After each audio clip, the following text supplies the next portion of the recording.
Hey guys, it's Sean here. I want to give you a tip of the day. So these are 10 mistakes acrylic painters make. So one is when you first start out, you might be a little hesitant and you might not trust yourself, so you don't try stuff. So sometimes you have to make mistakes to learn from them. You learn a lot from the mistakes you make, so definitely go and make mistakes. That's number one.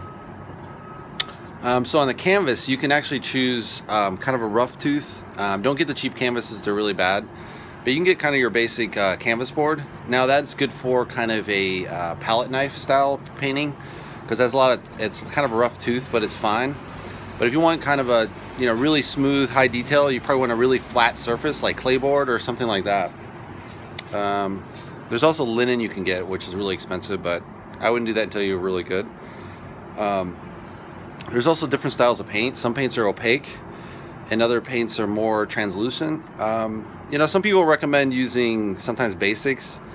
I wouldn't recommend that, except your very, very basics, like for basic color theory kind of color mixing exercise. But if you really want to get really beautiful paintings, you got to use use artist quality. And there's certain types of colors you're going to really like. So as you start out, start with a few. But my recommendation would be like a Phalo Green, Phalo Blue, Ultramarine Blue, Mars or Carbon Black, Titanium White, and Zinc White. Zinc is more lighter, so if you want kind of translucent colors, you can use that, but you got to use a lot if you're mixing with color. So Titanium is better; it's more opaque though. For red, a Quin red is really nice. Alizaron red is really good. There's Crimson red as well. That's really nice.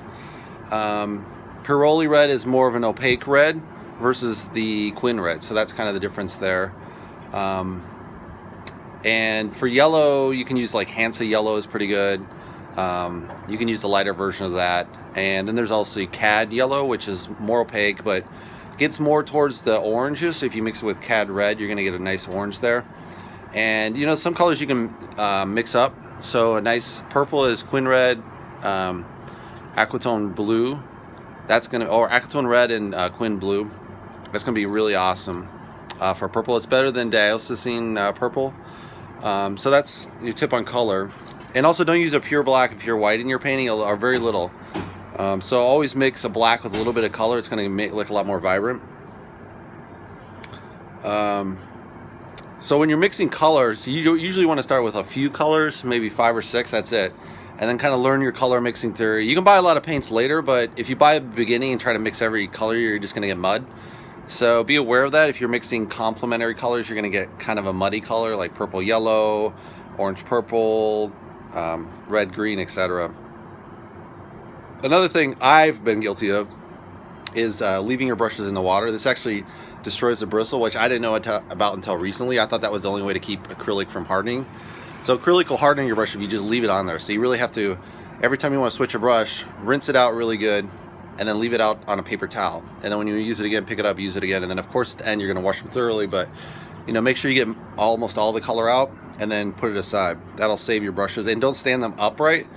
That a lot of these beginner water basins will kind of have those holes for holding brushes. That's the worst thing you do, because the water gets into the bristle and it's going to destroy the bristle, the glue holding it together. Don't dry brush too much. This is an obvious mistake and obvious acrylic look. So you just want to use that, touchingly here and there. You can use an acrylic a lot better than oil per se, but it's going to look obviously acrylic then. Another mistake people might make is not putting enough paint on, so it kind of like, and you can have all these streaks and it looks kind of crappy. Another thing, so add more paint for that effect. Sometimes you want to add more water. Sometimes they don't use enough water, so you get a nice thin layer there. But then again, if it's that, you might want to double, triple coat it since it's a thin layer.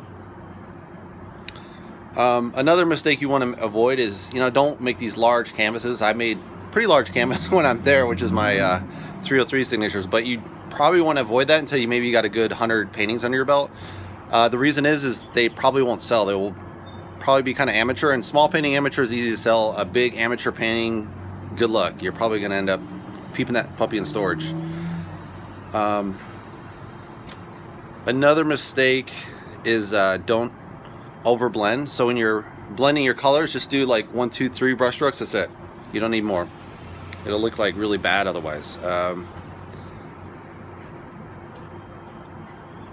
And also, when you're taking those painting tutorials online, they're really great to learn, but you don't want to really stick with the beginner ones, like say Bob Ross. You keep doing Bob Ross over and over again, you're really never going to get better than Bob Ross. But if you start looking at people that are really good, you know, different seascapes, landscapes, animals, portraits, you really trying to challenge yourself out of the box.